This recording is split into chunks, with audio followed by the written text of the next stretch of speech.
Ketentuan ini didasari dari pemikiran bahwa Hakim Agung yang duduk di MA dan para hakim merupakan figur yang sangat menentukan dalam perjuangan menegakkan hukum dan keadilan. Apabila Hakim Agung yang duduk pada tingkat peradilan tertinggi atau puncak dalam susunan peradilan di Indonesia, sehingga ia menjadi tumpuan harapan bagi pencari keadilan.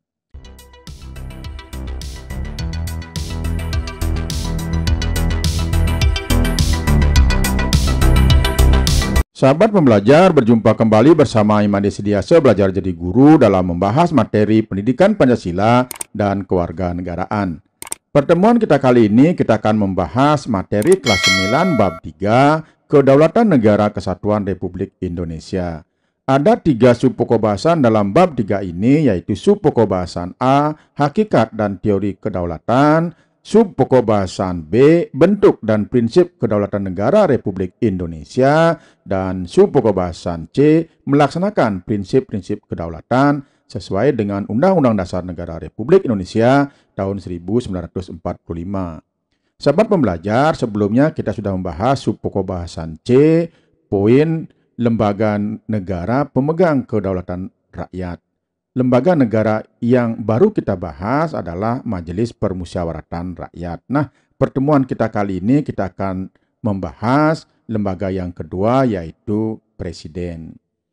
Presiden diatur di dalam Undang-Undang Dasar Negara Republik Indonesia tahun 1945 pasal 4 ayat 1 yang menyatakan bahwa Presiden Republik Indonesia memegang kekuasaan menurut Undang-Undang Dasar. Kemudian di dalam pasal 7 dinyatakan bahwa Presiden dan Wakil Presiden memegang jabatan selama 5 tahun dan sesudahnya dapat dipilih kembali dalam jabatan yang sama hanya untuk 1 kali masa jabatan. Sebagai kepala negara dan kepala pemerintahan, Presiden memiliki beberapa kekuasaan. Yang pertama, memegang kekuasaan di bidang eksekutif yang dijelaskan dalam pasal 4 ayat 1 yang menyatakan bahwa Presiden Republik Indonesia memegang kekuasaan pemerintahan menurut Undang-Undang Dasar. Kemudian pasal 5 ayat 2 yang menyatakan bahwa Presiden menetapkan peraturan pemerintah untuk menjalankan undang-undang sebagaimana mestinya. Kekuasaan yang kedua, Presiden memegang kekuasaan di bidang legislatif, yaitu merupakan mitra DPR dalam bekerja sama untuk membuat undang-undang dan menetapkan anggaran pendapatan belanja negara atau APBN. Kekuasaan Presiden sebagai kepala negara mempunyai tugas pokok. Yang pertama, memegang kekuasaan tertinggi atas angkatan darat, laut, dan udara. Yang kedua, menyatakan perang, membuat perdamaian dan perjanjian dengan negara lain dengan persetujuan Dewan Perwakilan Rakyat. Yang ketiga, menyatakan keadaan bahaya. Yang keempat, mengangkat serta menerima duta dan konsul dengan memperhatikan pertimbangan DPR. Yang kelima, memberi grasi dan rehabilitasi dengan memperhatikan pertimbangan MA. Yang keenam, memberi amnesti dan abolisi dengan memperhatikan pertimbangan DPR. Dan yang ketujuh, memberi gelar dan tanda jasa dan tanda kehormatan lainnya. Tugas dan wewenang Presiden sebagai kepala pemerintahan menurut Undang-Undang Dasar, yaitu yang pertama adalah mengajukan rancangan undang-undang kepada DPR. Yang kedua, menetapkan peraturan pemerintah. Yang ketiga, mengangkat dan memberhentikan menteri-menteri negara. Yang keempat, membuat undang-undang bersama DPR. Dan yang kelima, mengajukan rancangan undang-undang anggaran pendapatan dan belanja negara atau RAPBN. Nah, tata cara pemberhentian Presiden dan atau Wakil Presiden ini diatur dalam pasal 7A dan 7B. Secara ringkas nanti silakan dibaca di dalam Undang-Undang Dasar 1945. Nah, sekarang kita bahas lembaga berikutnya adalah Dewan Perwakilan Rakyat. DPR itu adalah lembaga negara pembuat undang-undang atau lembaga legislatif. Anggota DPR dipilih oleh rakyat melalui pemilihan umum dan bersidang sedikitnya sekali dalam setahun. Dewan Perwakilan Rakyat memiliki fungsi sebagaimana diatur di dalam pasal 20A Undang-Undang Dasar 1945, yaitu yang pertama fungsi legislasi, yaitu adalah menetapkan undang-undang dengan persetujuan Presiden. Yang kedua, fungsi anggaran, yaitu menyusun dan menetapkan APBN melalui undang-undang. Yang ketiga, fungsi pengawasan, yaitu mengawasi pelaksanaan pemerintahan oleh Presiden. Lembaga negara yang keempat adalah Dewan Perwakilan Rakyat. Dewan Perwakilan Rakyat ini adalah merupakan lembaga baru yang dibentuk setelah perubahan Undang-Undang Dasar 1945. Lembaga negara ini dibentuk untuk menampung aspirasi masyarakat di daerah. Anggota DPD dipilih dari setiap provinsi melalui pemilihan umum. Anggota DPD setiap provinsi jumlahnya sama dan jumlah seluruh anggota DPD tidak lebih dari sepertiga jumlah anggota DPR. Nah, kemudian tugas dan wewenang DPD ditegaskan di dalam pasal 22D Undang-Undang Dasar 1945. Baiklah sahabat pembelajar, sekarang kita lanjutkan lembaga negara yang kelima, yaitu Badan Pemeriksa Keuangan. Badan Pemeriksa Keuangan atau BPK yaitu lembaga negara yang bertugas untuk memeriksa pengelolaan dan tanggung jawab keuangan negara. BPK berkedudukan di ibu kota negara dan memiliki perwakilan di setiap provinsi.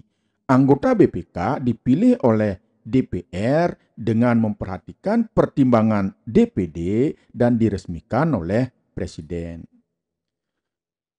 Tugas daripada BPK sesuai dengan pasal 23E Undang-Undang Dasar 1945 yaitu memeriksa pengelolaan dan tanggung jawab tentang keuangan negara. Baiklah sahabat pembelajar, sekarang kita lanjutkan. Lembaga berikutnya adalah Mahkamah Agung atau MA. Mahkamah Agung atau MA merupakan salah satu lembaga negara yang memegang kekuasaan kehakiman selain Mahkamah Konstitusi.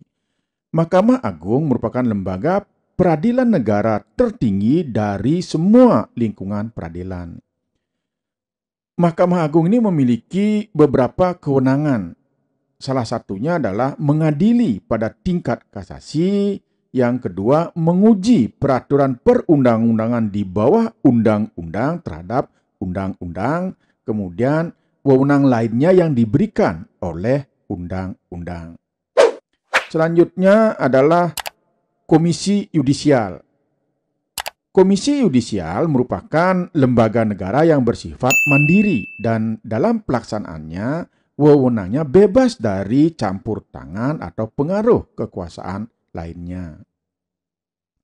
Wewenang daripada Komisi Yudisial sesuai dengan pasal 24B ayat 1 Undang-Undang Dasar Negara Republik Indonesia tahun 1945 adalah mengusulkan pengangkatan Hakim Agung atau anggota Mahkamah Agung, menjaga dan menegakkan kehormatan, keluhuran, martabat, serta perilaku hakim. Jadi ketentuan ini didasari dari pemikiran bahwa Hakim Agung yang duduk di MA dan para hakim merupakan figur yang sangat menentukan dalam perjuangan menegakkan hukum dan keadilan.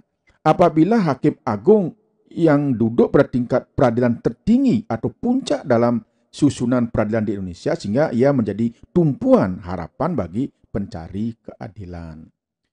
Yang selanjutnya kita bahas Mahkamah Konstitusi. Mahkamah Konstitusi adalah merupakan salah satu pelaku kekuasaan kehakiman sesuai dengan Undang-Undang Dasar 1945 yang diatur dalam pasal 24C.